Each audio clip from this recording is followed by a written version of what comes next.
Right, here we are, ladies and gentlemen, at Morecambe Punkfest 2023. We've got Scott Sellers with us, and this man, he has the history in punk. If you don't know who he is, you should know who he is. So, man, show me, what is your history with punk?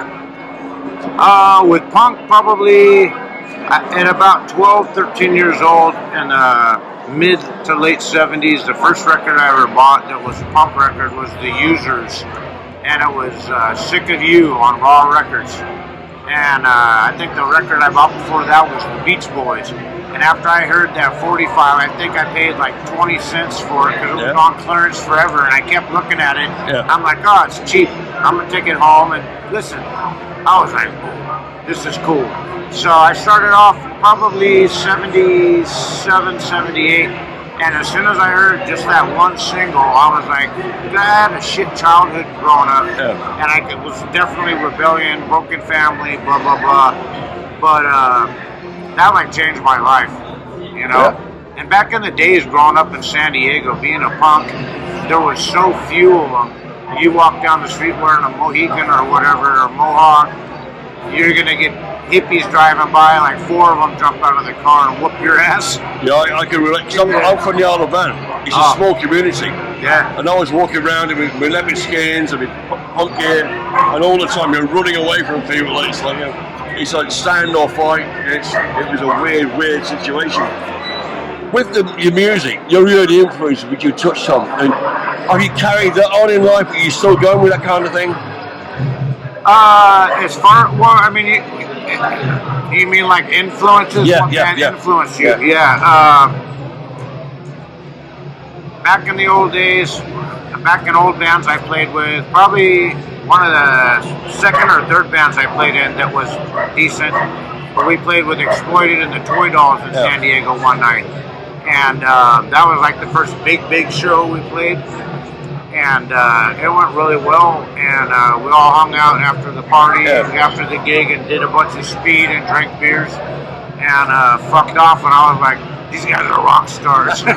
It's that spark, isn't it, when you see that? It's like, I want to do that, Yeah, but we actually played with them, and those were like huge bands. The first time I ever played with like a big band, you know? So after that, it's history. So can you list the bands you played in? The bands I played in, probably the first band when I was still in high school. I think I was 15 maybe when I started playing drums at 7. I played in a couple bands, but we did like Kiss covers and stuff like that. Really? Yeah. I can't picture that at all. It was funny. I can't picture it. We'd invite all the neighbors over. We'd dress up. We'd go to the charity shop and get boots like this big for £2. Wow. I mean, that's mind-blowing stuff like this, mate. That is, But the first decent band I played in was out of San Diego called Lost Cause. That was in high school, still a young kid. After that, I played in a band that was really good, but it was for a brief time. And probably 19, I was still in high school, maybe 82, called 5051, which is a great band out of San Diego. Then that was only 6 months. And the band after that I got into was Diatribe. And I was with them for quite a while. That was the band I played with the Toy Dolls and Exploited. After I got in Diatribe, we started getting some really good gigs with a lot of big bands. So that kind of pushed me. We're like, oh, we get to play with so-and-so, you know what I mean? And then after Diatribe, I moved up to Hollywood because the cops were giving me a bunch of shit in San Diego. So I was like, fuck this, I left. And moved up to, I always worked in record stores and stuff and did construction. But I moved up to Hollywood, and I was managing a record store on Melrose across from Fairfax High School. And one day, I didn't even know who it was. Fat Mike came in, and I was 19, and him and Eric were 18, and they come in and they're all, hey, do you know anyone that's a drummer that wants to learn how to play all our songs in 3 weeks and go on tour? And I'm like, fuck yeah. I always wanted to go on tour. Why wouldn't you? Why wouldn't you? You know, and who would ever know? I'll do that, mate. I'll do that. Who would ever know No Effects would get that big, you know? I went out, played drums with them the whole 85 tour for little over 3 months. We played pretty much every state for states except for 3 or 4.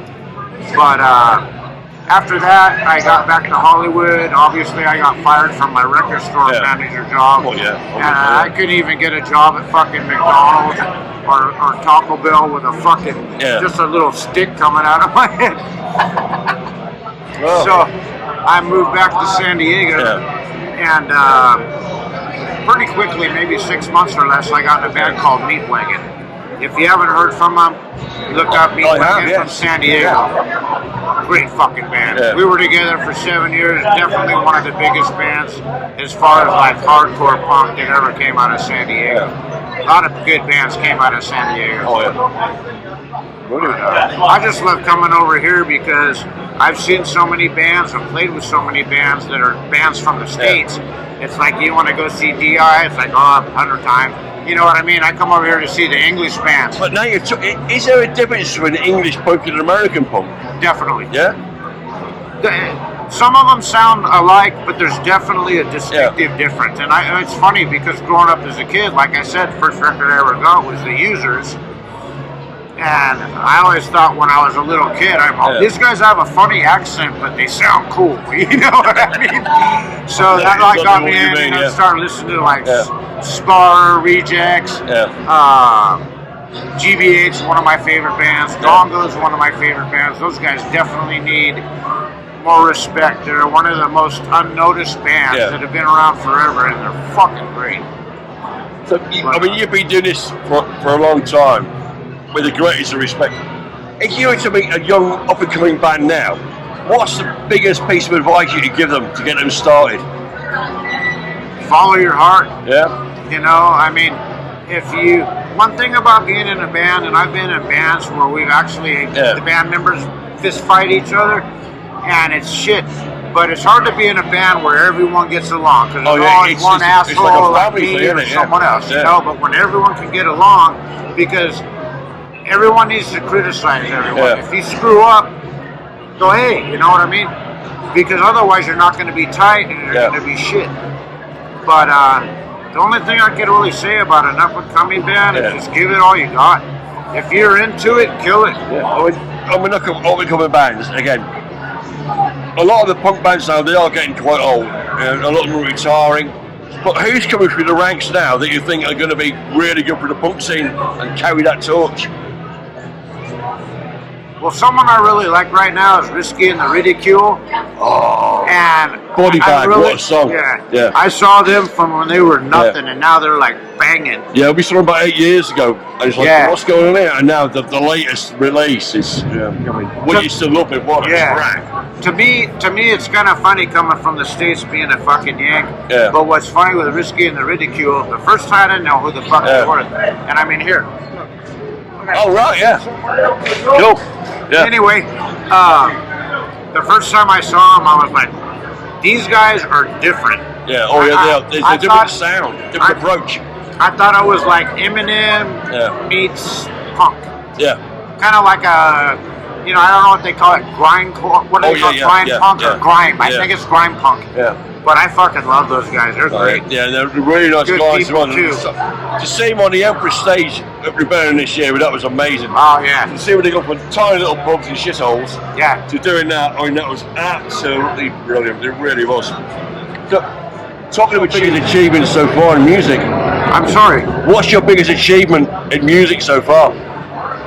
What's made you think, that was it, that was brilliant?